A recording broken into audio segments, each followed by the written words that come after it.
নবদ্বীপের দৃষ্টিহীন ভাই বোনদের একমাত্র শিক্ষা প্রতিষ্ঠান এপিসি ব্লাইন্ড স্কুলে গত 2রা ফেব্রুয়ারি অনুষ্ঠিত হয় বিদ্যা দেবী সরস্বতীর পূজা অর্চনা। প্রসঙ্গত উল্লেখ্য, এবছর আগামী 10ই ফেব্রুয়ারি থেকে শুরু হচ্ছে মাধ্যমিক পরীক্ষা। এপিসি ব্লাইন্ড স্কুল থেকে এবছর 7 জন পরীক্ষার্থী মাধ্যমিক পরীক্ষায় বসতে চলেছে। আর এই 7 জন পরীক্ষার্থীর জন্য রয়েছেন 14 জন অনুলেখক। আর সেই সকল অনুলেখকদের উৎসাহ দিতে স্কুল ও ছাত্রছাত্রীদের পক্ষ থেকে তুলে দেওয়া হলো শিক্ষার অনুষঙ্গ সরঞ্জাম। এদিন বিদ্যালয়ে গিয়ে দেখা গেল বেশ কিছু ছাত্র এবং ছাত্রীকে, যারা এই বিদ্যালয় থেকে পাশ করে উচ্চশিক্ষা ব্রতী হয়েছে। আসুন সেই সমস্ত ছাত্রছাত্রীদের সাথে পরিচয় করার পাশাপাশি স্কুলের প্রধান শিক্ষকের বক্তব্য শুনে নিই। আগামী 10 তারিখ থেকে মাধ্যমিক পরীক্ষা। এবছর আপনাদের স্কুল থেকে কতজন মাধ্যমিক দিচ্ছে? 2018 সালে স্কুলটা মাধ্যমিক হয়েছিল, ধারাবাহিকভাবে এরা পরীক্ষা দিচ্ছে। এই বছর 4টি ছেলে এবং 3টি মেয়ে, মোট 7 জন পরীক্ষা দিচ্ছে। এই 7 জন পরীক্ষার জন্য অনুলেখকের দরকার মোট 14 জন অ্যাকর্ডিং টু ল। সেই ক্ষেত্রে আমরা বকুলতলা থেকে আমরা 8 জনকে পেয়েছি। তারা সুন্দরী 2, শিক্ষা মন্দির 2 জন এবং ঈশানী 2 জন। এবার আমাদের একটু ভেন্যুটা চেঞ্জ হয়েছে। যারা ছেলেরা তারা পরীক্ষা দেবে এবার আরসিবি সাংসদ মন্দিরে, এবং যারা মেয়েরা তারা পরীক্ষা দেবে এবার ঈশানী বিদ্যালয়। এবং যারা রাইটার তাদেরকে একটু উৎসাহ প্রদান বা তাদের যে লেখার যে সহায়ক সরঞ্জাম, সেটা আমরা ছাত্রছাত্রীরা স্কুল সমবেতভাবে তাদেরকে একটা গিফট আকারে প্রত্যেকবারের মতো এবারও খুশি। আপনার নাম? বাসুদেব চ্যাটার্জি। আমরা এখন এপিসি নবদ্বীপ এপিসি ব্লাইন্ড স্কুলের সরস্বতী পুজো দেখতে এসেছি। এখানে এসে এই স্কুলেরই কিছু প্রাক্তন ছাত্রছাত্রীর সাথে দেখা হলো, বর্তমানে যারা বিভিন্ন কলেজ বিশ্ববিদ্যালয়ে উচ্চ শিক্ষায় রয়েছে। আমরা একে একে জিজ্ঞাসা করে নিই তারা কোন বিশ্ববিদ্যালয়ে বা কোন কলেজে পড়ছে, কী নিয়ে পড়ছে এবং তাদের পরিচয়। তোমার নাম কি? আমার নাম তাইবা খাতুন। তুমি কোথায় পড়ছো, কি নিয়ে পড়ছো? আমি যাদবপুর ইউনিভার্সিটিতে পড়ছি, বাংলায় অনার্স করছি, ফার্স্ট ইয়ারে পড়ি। তোমার নাম? আমার নাম আসমিরা খাতুন। কি নিয়ে পড়ছো? আমি রবীন্দ্রভারতী ইউনিভার্সিটিতে পড়ছি, বেঙ্গল অনার্স নিয়ে, থার্ড ইয়ারের স্টুডেন্ট। Third year. তোমার নাম? আমার নাম রোজিনা খাতুন। তুমি? আমি রবীন্দ্রভারতী বিশ্ববিদ্যালয়ের ইতিহাস বিভাগের ছাত্র, প্রথম বর্ষ।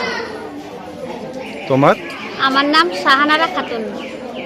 বলো তারপরে তুমি কিসে পড়ছো, কোথায় পড়ছো? আমি বিএ থার্ড ইয়ারে পড়ছি, বাংলায় অনার্স, রবীন্দ্রভারতী ইউনিভার্সিটি। তোমার? আমার নাম জাকির হোসেন, আমি রবীন্দ্রভারতী ইউনিভার্সিটিতে বিএ থার্ড সেম। তুমিও আছো? আমার নাম দিশা মণ্ডল, আমি বর্তমানে রবীন্দ্রভারতী বিশ্ববিদ্যালয়ে স্নাতক বাংলা, আমার দ্বিতীয় বর্ষ, তৃতীয় পাঠ্যক্রম। আমি সাগর খান, বর্তমানে রবীন্দ্রভারতী বিশ্ববিদ্যালয় থেকে ইতিহাস বিভাগে স্নাতক করছি। আমার নাম সানি খান, আমি যাদবপুর বিশ্ববিদ্যালয় থেকে রাষ্ট্রবিজ্ঞান বিভাগে স্নাতক করছি। আমার নাম বাহার টুডু, বর্তমানে আমি রবীন্দ্রভারতী ইউনিভার্সিটি থেকে ইতিহাস বিভাগে অনার্স করি, সেকেন্ড ইয়ার। আমার নাম জ্যোতি রাও, আমি রবীন্দ্রভারতীতে এখন বর্তমানে পড়াশোনা করছি, হিস্ট্রি অনার্স নিয়ে। তুমি কোথায় পড়াশোনা করছো? আমি এখানেই পড়াশোনা করেছি, নবদ্বীপ এপিসি ব্লাইন্ড। না, এখন কোথায় পড়াশোনা করছো? এখন আপাতত পড়া কমপ্লিট হয়ে গেছে আমার। কোথা থেকে কি পাশ করেছো? আমি নবদ্বীপ বিদ্যাসাগর কলেজ থেকে গ্র্যাজুয়েশন কমপ্লিট করেছি, আর কল্যাণী থেকে মাস্টার্স কমপ্লিট করেছি কোন সাবজেক্টে? বাংলা। এখন কি করছো? এখন বাচ্চাদের পড়াচ্ছি। আচ্ছা, এখানকার স্টুডেন্ট বল। তুমি এখান থেকে কোথা থেকে পাশ করেছো? পড়াশোনা শুরু করেছিল কোথা থেকে? এখান থেকে স্টার্ট, এখান থেকে বলতে এপিসি ব্লাইন্ড স্কুল। তারপরে কোথায় পড়াশোনা করেছো? তারপরে আমাদের এখানে তখন এখানে যখন আমরা পড়তাম তখন এটা কি মাধ্যমিক হয়নি, 8 পর্যন্ত ছিল। আর তারপরে পাশে ধাম বিদ্যাপীঠ হাই স্কুল আছে, ওইখান থেকে পড়াশোনা করতাম, এখানে থাকতাম। আচ্ছা, তারপরে কতদূর পড়াশোনা করেছো তুমি? আমি এইচএস করেছিলাম আমাদের ধুবুলিয়া দেশবন্ধু হাই স্কুল থেকে। আচ্ছা। তারপরে হিস্ট্রিতে অনার্স নিয়ে ডিএল কলেজ আছে কৃষ্ণনগর, ওখান থেকে হিস্ট্রিতে অনার্স ছিল, কিন্তু দুর্ভাগ্য বিষয় আমি ফাইনাল দিতে পারিনি রাইটারের জন্য। তারপরে আমি সম্পূর্ণটাকে নিজেকে কম্বাইন্ড লেভেলে কোচিং স্টার্ট করি। আচ্ছা। এবং দু বছর কোচিং করি, তারপরে রেলে এই ফর্ম ফিল আপ করি, চান্সই পেয়ে যাই। কোথায় কাজ করছো রেলে? এখন রেলে কাজ করছি লিলোয়া ওয়ার্কশপ। আচ্ছা আচ্ছা, নীল ওয়ার্কশপ। কি ডিপার্টমেন্ট? ইলেকট্রিক ডিপার্টমেন্টে, কিন্তু আমাকে অফিসে কাজ দিয়েছে। আচ্ছা। তোমার? আমার নাম দেলা আফরোজ খাতুন।